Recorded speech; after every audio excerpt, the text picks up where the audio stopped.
should give it up like that just ain't good enough. Hello everybody, Dr. Rick Wallace here, dropping in with a little special announcement for those who have followed me for any stretch of time.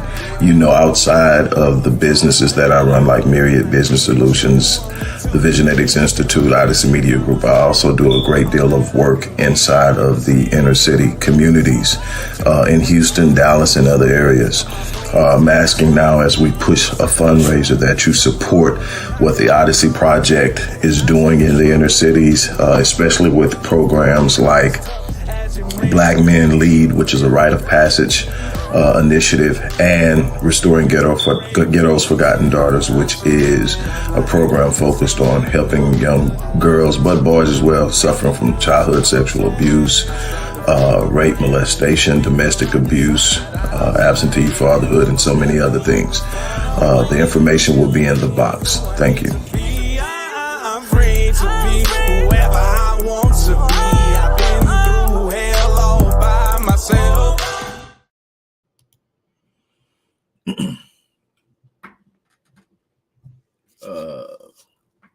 Hello everybody, it's Dr. Rick dropping in on you. Hope everybody is having a great week. Look, I'm going to get right into this. As you saw in the preempt, we're in the middle of a fundraiser. Show some love and support for the work we do in the community, the Odyssey Project as a whole, our research center, our think tank, our programs like Black Men Lead, wraparound services for mental health, domestic violence, and things like what we're about to talk about here. My desk, my office is literally bombarded with stories of senseless killings, unlawful arrests, disproportionality and discrimination in education, and so many more. And we go to war on all of these. I've had head-to-heads with school districts in more than one place across the U.S. on behalf of Black students, and I will continue to do so. We need your support. But the reason I'm bringing this story to you is it's not unique in the sense that we've got a problem. Just in this one little nuanced area of white people firing through doors, shooting Black people. It happened to Ralph Yarl. The guy, I think his name is Andrew Lester. He was an elderly person, but he shot through a door for a kid who was simply ringing the doorbell, thinking he was at the address to pick up his siblings. Fortunately, he survived, but he shot him twice. He shot him when he fell to the ground. He shot him again, and then was telling him giving him commands. And luckily, he got up and was able to run. In this instance, if you want to know more about Ajike, AJ Owens, AJ, as she was affectionately known, I wrote a short write-up with what we know about the case on the Odyssey Project website. The link is in the description box if you want to learn more about that. But I'm going to break it down for you because there's so many different things that we need to be aware of here. But one of the reasons that I'm bringing it forth is that there is an increase in the number of instances where the stand your ground and castle doctrine is being used as justification to shoot Black people through doors because they're standing on the outside of your door without provocation, unarmed, they're being shot. And so that's a problem. It's a problem anytime that an innocent person is killed, regardless of race. But when we're talking about protecting our community, preserving our community, preserving the sanctity of Black life, giving Black lives true meaning and value, it has to come on the heels of a willingness to stand up and defend Black life at a level that makes other people uncomfortable, at a level that says there are consequences for taking Black life, and that there will be a consistent pressure from the Black community to hold all accountable. Now, there are going to obviously be those who are going to come in and try to counter what I'm saying with the Black on Black crime thing. Well, There are more black people killing black people, yeah, and more white people killing white people. I've debunked that black on black crime thing. Am I saying that we don't need to deal with the fratricide in the black community? I'm absolutely not saying that. Anybody who follows me knows that's probably my primary work with Black Men Lead is to reduce African American adolescent and young adult male violence in the inner city.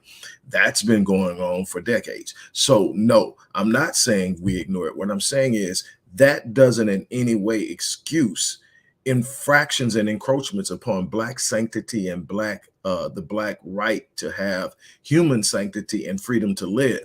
You don't get to say, because y'all over there acting a nut, I can come in and kill you and nobody can say anything about it. That's a foolish and stupid argument, and the only place it'll ever be applied is against blacks. You're never going to see anyone say to white people, because 84% of your homicides are committed by other white people, we should have the right to come over there and kill you because y'all killing each other anyway. That never happens. More white people die at the hands of white people than black people at black people.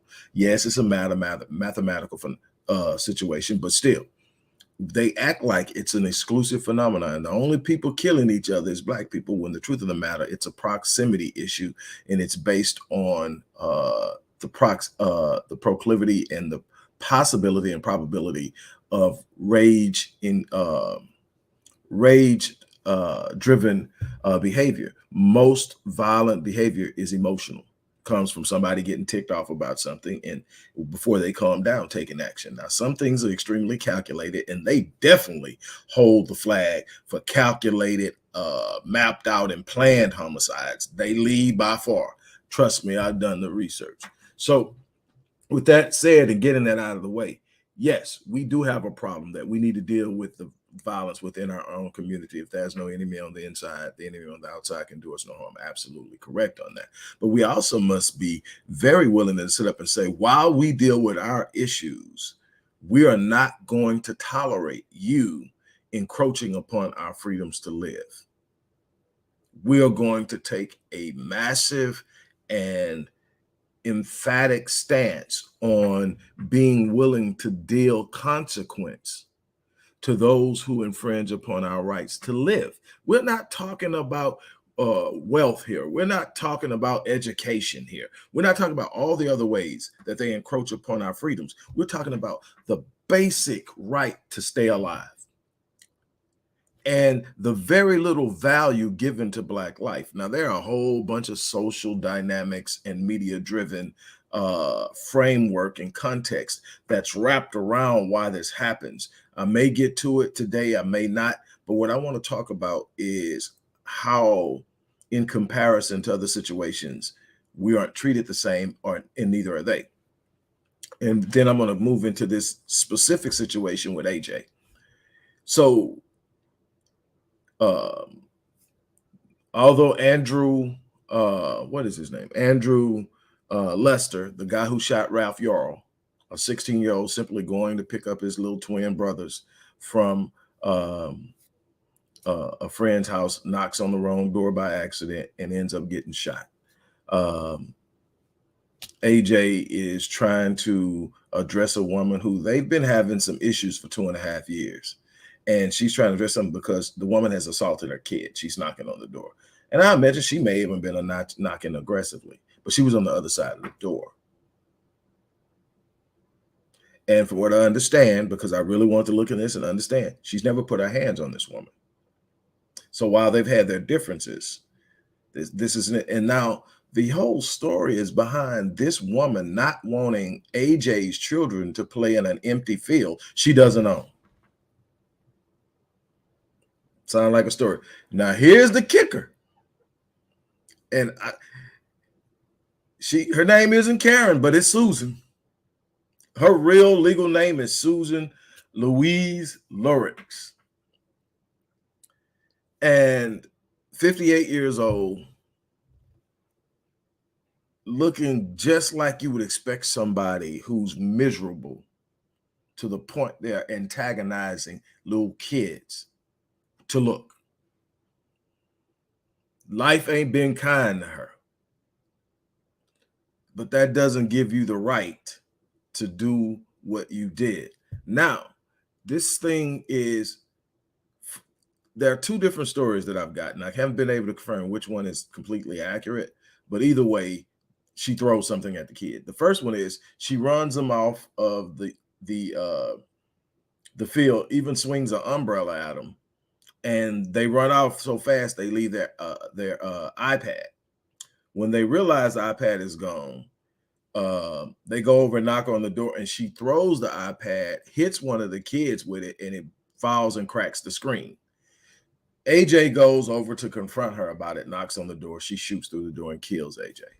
The other story is when she went over to run him off the field, she threw a skate and hit one of the boys, and AJ went to confront her about it, and she shot through the door and killed. Anyway, the story ends.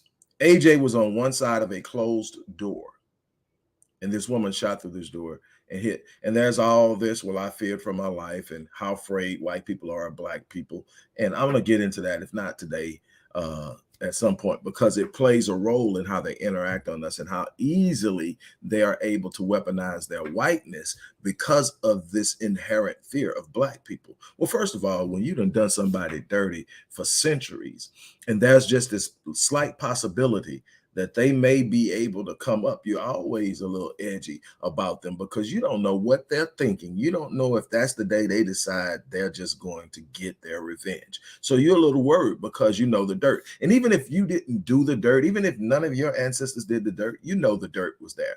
You know you benefit from the dirt. You know that you've had it easier because of that dirt.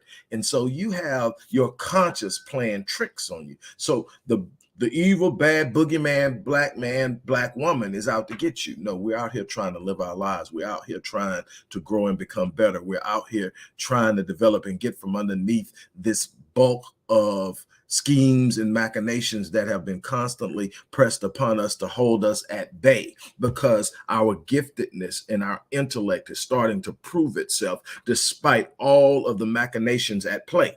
And so that's what we're dealing with. We're not out sitting up and looking at somebody that has no real true impact on our lives saying, I think I'm just going to go jump on them. No. Now, you may catch one of us that we are at that point. We didn't have one of those days, one of those weeks, one of those months. And if you actually cross us, that might be that day that we got time.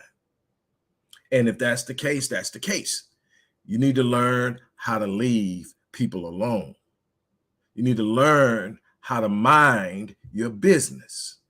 You need to learn how to talk to people with respect. We have a problem. And I'm going to come back and I'm going to deal with this on an even greater level when I talk about the fact that The Little Mermaid, which features Halle Berry as Ariel, how it's tanking in Asia, especially China and Korea, and some of the things that are going on that a lot of us obviously don't know about. And I'm going to deal with that in another video later today. It's coming up today, I promise you that. But I'm going to deal with this. So what we have to deal with first and foremost is, here's the problem. You take Susan and Andrew, who both shot through doors at black people, who meant them, who couldn't harm them. I'm not going to say what AJ was thinking. You done hit my kid. Yeah, I'm hype. So I'm not trying to be nice right now. And I've got a right to confront you. You hit my kid. What we need to be doing is having her family's back right now. Because what I can tell you is that within a matter of, first of all, it took 7 days to arrest this woman. She shot through a door. And the first thing is they tried to play the political thing because they believe that we're stupid and that we'll just buy into it, because they're so used to feeding us media bull and us buying it that they threw the whole stand your ground. Well, she was standing her ground. She was in her home, but the person she shot wasn't. You have to, there has to be a crossing of the threshold. There has to be a forceful crossing of the threshold without invitation for that to be in effect. And you have to literally believe, realistically believe that this person is going to cause you, here's the thing, serious bodily harm. Now, it may be some variations depending on state, but it's not the self-defense thing of this castle doctrine or this stand your ground thing isn't just a free-for-all to shoot people because they're knocking at your door and you might not like them. But people will play that card, especially if they feel they have an edge. An old man in his 80s, I'm gonna take that chance. I mean, what I got to lose on anything? I might get away with it because I'm old. It's a young black male standing on my porch, and everybody believes black men are violent. Everybody believes black men are criminal minded. Everybody believes all the BS that they parade across the screen about 4% of the total population of black men. That's the image that's given to the world. So the world believes that all black men are like that. All black men are animalistic, over-sexualized, and criminal-minded. That we don't take care of our kids, despite the fact that the Pew Research Center and Kaiser have both produced studies that actually reveal black men are better fathers than white men or Asian men. That we spend more time with our kids on average. We actually spend a larger percentage of our income on our kids on average, but we're only going to hear about the deadbeat dads. Actually, if you go and you look up almost every state's top 25 or 50 most wanted people for not paying child support, predominantly Latino. But that's not what they're showing. I mean, we're given a narrative, and it's put in front of us by way of imagery, and we buy into it. Well, if we're thinking that way about our own selves, about our own men, how do you think they're thinking about us? They see us as a threat. They see us as a threat to ourselves and a threat to them, because if they are willing to kill themselves, never thinking y'all kill each other too, but if they're willing to kill themselves, they'll definitely kill me. And so I've got to protect myself. And some of them are actually simply acting out of hatred, and they're using fear as an excuse. And again, there has to be a consequence, because my reasoning says that if you actually fear me, why are you messing with me? Why are you antagonizing someone you fear? You're not the police. I'm not on your property. The ones calling on people because they barbecuing in the park. Barbecuing in the park. Yeah, that's definitely something that the police need to be aware of. They're out here barbecuing in the park. This actually happened. I know it's one of the most popular picture memes on the internet. You had to see it. And it's always the bird watcher dude in Central Park gets called on. He's stalking me. He's watching me, tries to get him arrested. She ends up on the back end of that. Good for her. She lost her job. She got a bunch of other things that happened to. Good for her. I mean, stop jumping the gun. Stop doing that. And for her, what she doesn't realize, the greatest threat to her in open by a stranger is a white male, statistically speaking. But let's get back to this whole AJ thing, because I want to give her some time. Here's a 35-year-old mother of 4 who is doing what mothers do, defend their cubs. She's been going at it with this woman about what her kids can and cannot do. They can walk on the sidewalk. They can play in the street. They can play in the empty field that doesn't belong to you. And until the person who owns that field says, no trespassing, I don't want anybody playing here, nobody can say anything, and you don't have a right to say anything at all. All you can do, if the owner were to put a no trespassing sign up and the kids were to go over there and play, is call the police department. But you know what the police department is going to probably do, regardless of what you think of police? They come out, see those kids playing. It's like, are you serious? You called us out here for that? That's the significance of kids playing. But she's made it an all-out assault on her personal peace. Those kids are playing. Oh my God, kids are playing. And this is where this comes from, this 2.5-year confrontation and conflict between these two adults about those kids.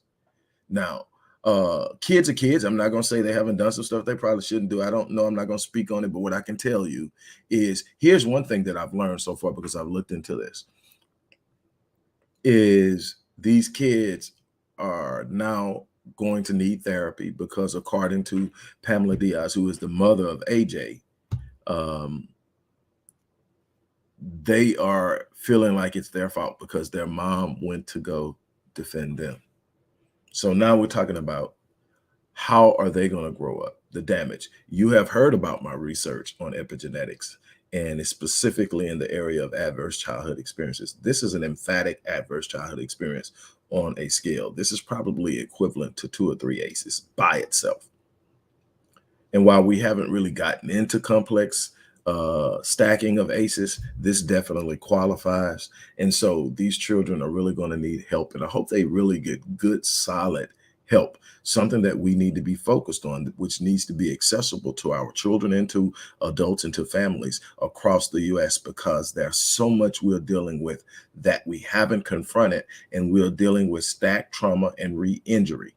This situation was avoidable on a number of different ways. But here's the problem. It took 7 days to arrest her. Andrew shot Ralph Yarl. They questioned him and sent him home. He shot through a door. And then after the person was on the ground, he shot him again. He's on the ground, and they let him go home. What's his name? Travis Rudolph plays for, I think he played for Florida State. Then he ended up playing for the New York Giants. Had a home up there. He's dating this girl. Come to realize the girl he's dating is married. Finds out she's married, confronts her about it. She gets all upset because he found out and tries to tell him, well, I don't think you need to know. It wasn't like we were still together. But he said, you were married and you didn't tell me. So he tells her she needs to leave. She hits him over the head with a bottle. Luckily, he has a house with cameras. He has cameras on the door looking at the outside. He has cameras and surveillance equipment on the inside. So it shows her hitting him over the head, a bunch of other stuff. He never attacks her, never assaults her, but escorts her to the door and says, you got to leave, leave. She calls her brother. Her brother calls his boys. They send him text telling him he's dead. They show up to his house 1 o'clock in the morning. I think it's 1 o'clock, but it's definitely late, 1 or 2 o'clock in the morning. Bamming on the door. He looks at the monitor and sees the ring and sees him. He doesn't recognize him. First mistake. Went to the door without a weapon and opened the door. They come in, grab him, start roughing him up. His brother comes down. They grab him. They got guns. Grab him, rough him up. Now all this stuff is on camera. Rough him up, whatever. Drag the brother outside, stumping, kicking the brother. He breaks away while they're getting distracted. He breaks away, gets his AR, comes out, fires a couple of rounds in the air, then fires over at the ones that's shooting at, that's beating on his brother.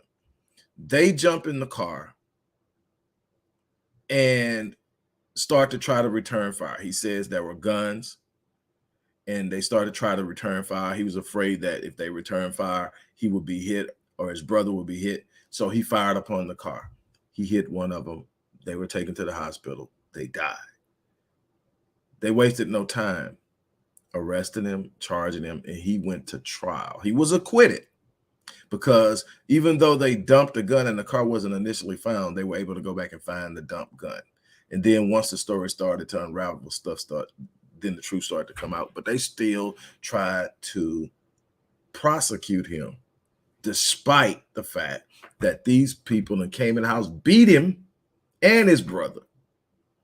But he shot outside of the house. But he was still in danger because they still had guns and they had them leaned out the car with the gun to return fire. Now, to me, right is right. I think that you have to be responsible. I believe that you have a right to protect your home. I believe that you have the right to have a firearm in order to do so, because most people are not going to break in your house bringing a bat with them. You have a right to defend yourself.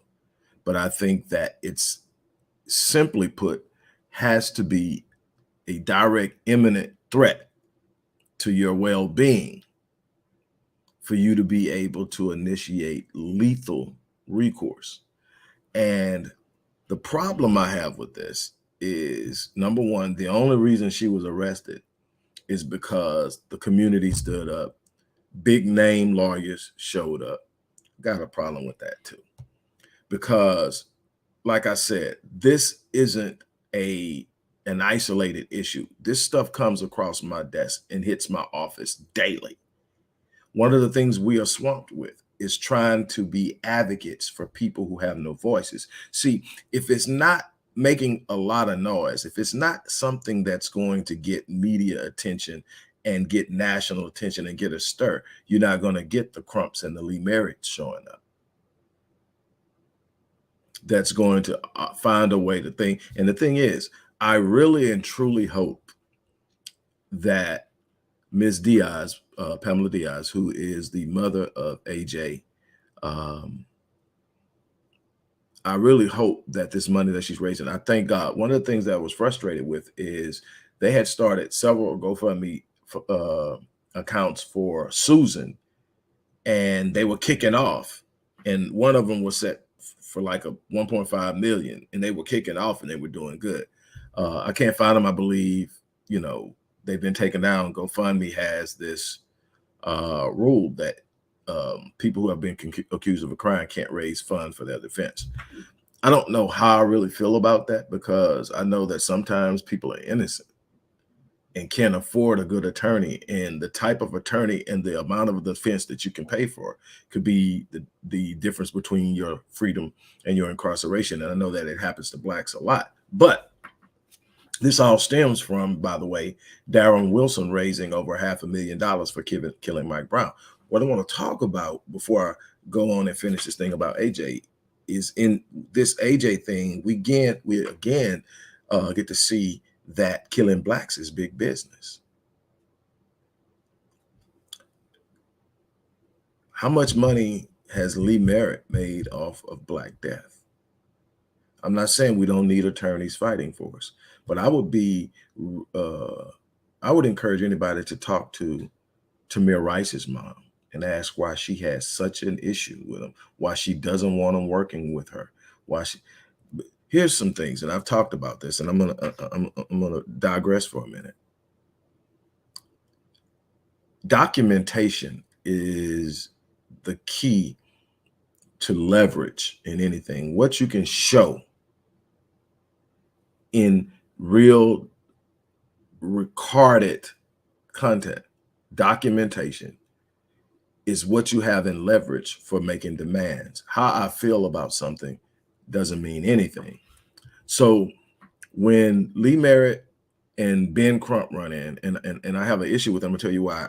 I've tried to get them to take several cases of people who are in similar situations, but there isn't the media attention, and it can't, for whatever reason, be stirred up. There's so many things going on in Texas, so many things going on in Georgia, so many things going on in Oklahoma.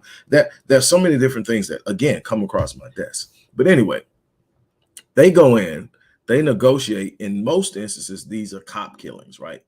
Easy win. Go in, negotiate with this, that they have insurance. They're going to pay off a certain amount into the millions. They go to the family. Here's what you don't see. You don't see the family after these settlements talking bad about the city or the police department. That's a part of the settlement. You don't see them in any interviews or anything like that. The other part is even worse. When we're trying to prove patterns, when we're trying to prove something is systemic, then what we need is a consistent flow of evidence to show it. When you cut a deal, part of the deal is saying we're agreeing to the settlement, not because we are acknowledging guilt. But if you take it to trial, there are these things called pretrial depositions in civil court. In pretrial depositions, you get to question the people, and they're under oath. And because it's a civil case, they don't get to say, I invoke my right, my Fifth Amendment right. That's against incriminating yourself. This isn't a criminal trial. Now, what they can say is, I don't recall. And you hear that a lot when they know the answer is not what they want people to know. I don't recall. But even that's an answer that people can read into. You want the I don't recall in there because that's somebody saying, I ain't telling you the truth. So, but when you don't have a deposition and you don't have these things on hand, then what happens? The family gets the money, but the family normally gets the money with no support system, no sense of direction of what to do with it. It normally becomes a point of conflict in the family. It normally becomes a point of destruction within the family. And because they don't have the means or the understanding of what to do with the money, it's short-lived and oftentimes poured back into the very economy that it came out of that oppressed them in the first place. Because there isn't a system or a protocol or an agenda in place to properly address this issue. Lawyers are necessary, but they can't be the guiding force behind it, because if I'm getting 33% of what you're getting and I can go negotiate that with my eyes closed, and all I got to do is convince you to be quiet, stop talking about it. And one of the first things that happen is when Ben Crump shows up, all of a sudden, her mom is saying, we don't want you guys protesting. And why not? Because he's already made the city a promise that he's going to calm things down. My thing is, I'm not an attorney, so I have no horse in the race about what attorney does this, but an attorney needs to have an understanding of something more than the law in negotiating cases, negotiating settlements. You got to understand implications of how this thing is going to play out. And so when we don't have a series of situations in multiple cities, and sometimes multiple times in a singular city where this is happening, and there is a pattern that can be read in the behavior, you can start talking about unwritten policy. You can start talking about how we can see that in white neighborhoods, it's protect and serve. In Black neighborhoods, it's police. And we can talk about it because now we can pull these cases that were done in a legal forum and document it legally and record it and kept legally. And we can sit up and create this. It's not just simply the emotion of a video that you can show. There's no establishment of it. There's a reason why the King family took the U.S. government to court in 1999 and sued them for the death of their father, because just the implication of them being culpable in their father's death speaks volumes beyond whatever money they felt they might be able to recoup. You have to learn how to use the system for yourself. It's been used against you for so long, you simply retreat from it and take whatever it gives you. Sometimes you got to fight for it, and it may be a little harder and you may get a little less, but the impact you make means that your great-grandchildren might not have to deal with it at all. We have to understand this.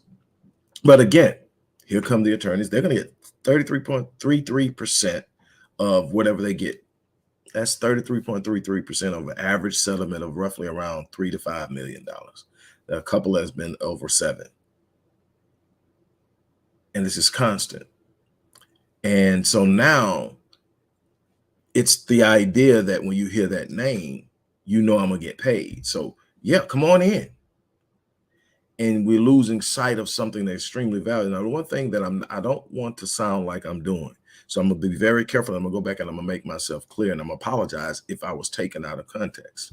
I'm not judging the family, because what I can tell you is I've seen the pain in that woman's face. Her mother, I've seen the pain, but she's got a family to take care of, and she is right now raising money. And I'm proud of the Black community, because she's trying to raise $500,000 for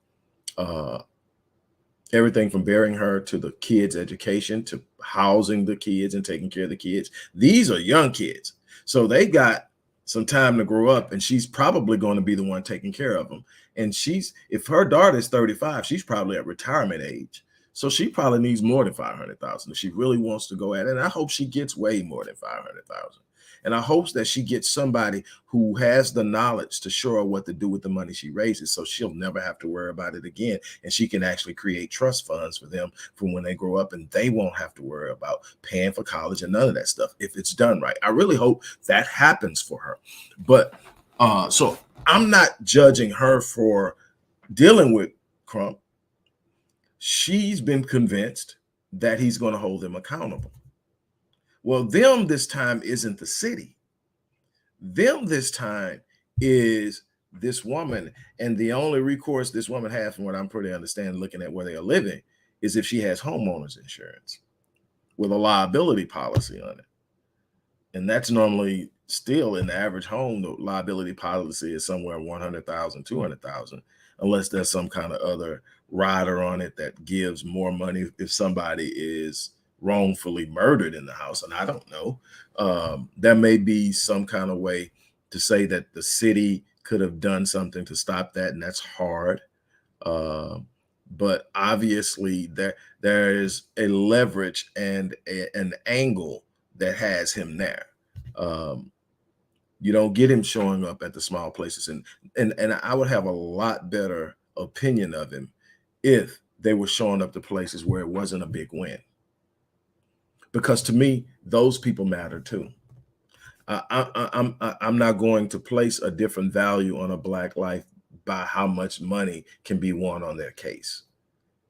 I'm going to say that because you are my brother, your life matters. Because you are my sister, your life matters. In these cases that come into my office, I don't look at any other socioeconomic situations. I look at what's going on, and I sit up and I make phone calls, and I call, and I put people in places to try to do things to the best of my ability, to the best of my resources. But a lot of times, especially when it comes down to discrimination within the school system, the healthcare system, or things like that, I go personally. I take my expertise and I go personally, and I sit down, I go toe to toe. I've gone toe to toe with superintendents, directors, VPs, board members. I have done this for years. I mean, Charlotte, Mecklenburg on down, places that I wouldn't even know the school district exists if somebody hadn't contacted me. And I think that we need more people to be advocates for our communities, for our kids. Definitely, our kids are at such a disadvantage. It's crazy. Now we got two children. I see no mention of their father, unfortunately. It may just be an oversight. It may just be that he's in the background. But it's, it makes it clear she's a mother of four. Doesn't say she's married. Oh yeah. They made sure to classify her as a single mother. She's a single mother, affectionately known as AJ. So that's another issue we can't deal, but we understand that that's an ace. Mom and dad not together. That's an ace. And it has far-reaching implications on a sociological level, how we racially socialize our children, so much more. So these children have a very hard road ahead of them before this happened. Now they've got an increasingly tough road ahead because they're going to have to find a way to heal from this trauma. They're going to have to find a way to process it and grow and become what they need to become. So again, when I look at this, my call to the Black community is this: we've got to be more vocal. And especially when it comes to this, and I want to be very clear here, we need to give the same level of force and passion when a Black sister gets killed as we do when a Black male gets killed. She deserves to, I think about Breonna Taylor. I think about this young lady, and I think about others. Sandra Bland. We went hard for Sandra, but we need to give them the same level of force and attention and passion and commitment as we've given Mike Brown, as we've given Oscar Grant, as we've given George Floyd, Ahmaud Arbery. I think that we've got to also say, look, keep your hand off our women, whether it's another woman that does it, whether it's a man that does it. And we also, this is important, we're going to have to put a moratorium on Black death in our community, within our community. We are expecting people to see our value when we are behaving as if we don't see it ourselves. Now, there are a lot of insinuating issues and circumstances. There's a lot of complex mechanisms at play that create behaviors that we have to be aware of. And I've talked about it. I've written about it in numerous volumes. It's definitely in book 19, Born in Captivity, and book number 23, The Undoing of the African American Mind. It's in both of those. And we talk about this. But still, we have a responsibility to address and mitigate the violence within our community. And we do that by, a number of different things. We need to socialize our children. We need to have socialization programs. We do that with Black Men Lead, but you also need to have programs that are designed to create consequence. That needs to be warriors in our community that hold people accountable, insiders and outsiders. You cannot be inside the community causing harm to those in the community. And that's a code of conduct that we must develop within ourselves. There has to be a Black code of conduct. There has to be a blueprint. There has to be an agenda. There need to be protocols in place that say, when this happens, this is what we do. We can't consistently and continuously react to infractions and encroachments upon our peace. We need to have a protocol-driven behavior, meaning that we know what happens. If this happens, we just do it. We don't have to think about it. It's driven. It's a protocol. It's a practice. Anything without protocols is subjective to emotional reaction. And you can't win that way. You need to know, when this happens, this is what I do. Don't need to be mad to do it. This is what I'm going to do. Why do I need something that governs and controls and drives me even when I'm not angry? Because anger is an emotion that doesn't have a high level of endurance. You can't stay mad forever. You get pissed off, you get upset. Eventually that wears off. And it's draining as hell. You need something you can sit up there and say, that's wrong. This is what we do. And when you develop those protocols, it becomes a consistent, precise response to things. People are going to know, if I do this to them, this is exactly what's going to happen to me. Then the guessing game is over now. Can I get away with it? No, you can't. And this is what's going to happen to you if you do it. Then when you start applying consequence to undesirable behavior, that undesirable behavior will diminish. It's the thing I've told people this all the time. When everybody's talking about cops coming into the hood and killing Black boys and a bunch of other things that are going on, I say, start applying a consequence to it. Everybody's so caught up in morality. That's just wrong. They should know. People aren't acting on morality. They're acting on the fear of consequence. What they don't want to happen to them is governing what they do. Yeah, there are some, especially Blacks. Blacks are probably the most moral people on the planet. We believe everything needs to be done a certain way because everybody don't think that way. They'll act that way. They'll play that card. But it's no way you could have treated me and my people and my ancestors the way you treated us over the last 400 years and talk to me about morality. I'm not buying.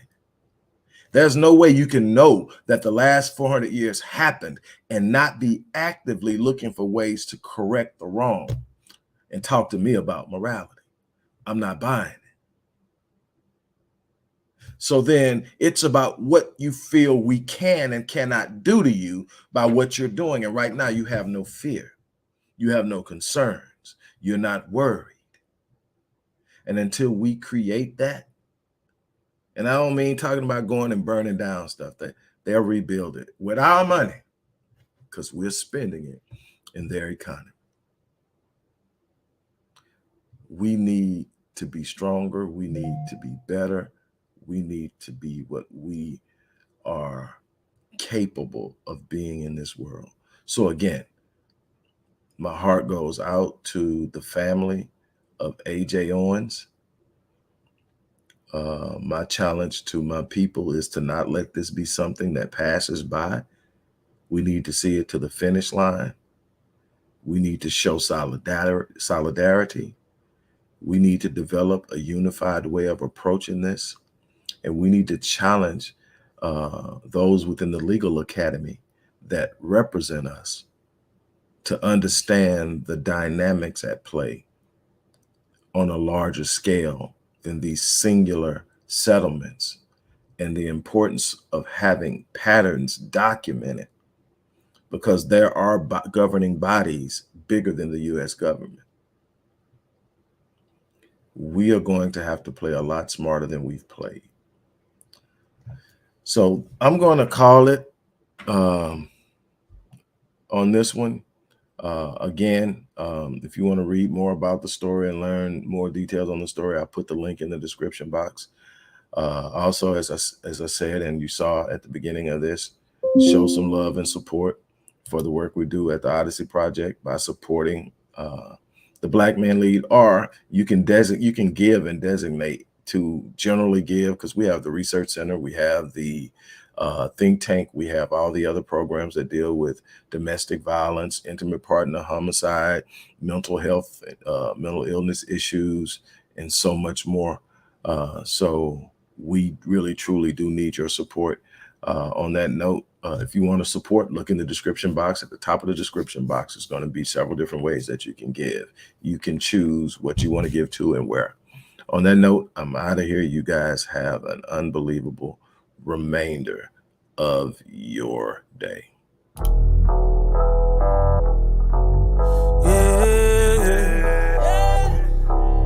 They said I should give it up, like that just ain't good enough. Hello everybody, Dr. Rick Wallace here, dropping in with a little special announcement for those who have followed me for any stretch of time. You know, outside of the businesses that I run, like Myriad Business Solutions, the Visionetics Institute, Odyssey Media Group, I also do a great deal of work inside of the inner city communities in Houston, Dallas, and other areas. I'm asking now, as we push a fundraiser, that you support what the Odyssey Project is doing in the inner cities, especially with programs like Black Men Lead, which is a rite of passage initiative, and Restoring Ghetto's Forgotten Daughters, which is a program focused on helping young girls, but boys as well, suffering from childhood sexual abuse, rape, molestation, domestic abuse, absentee fatherhood, and so many other things. The information will be in the box. Thank you.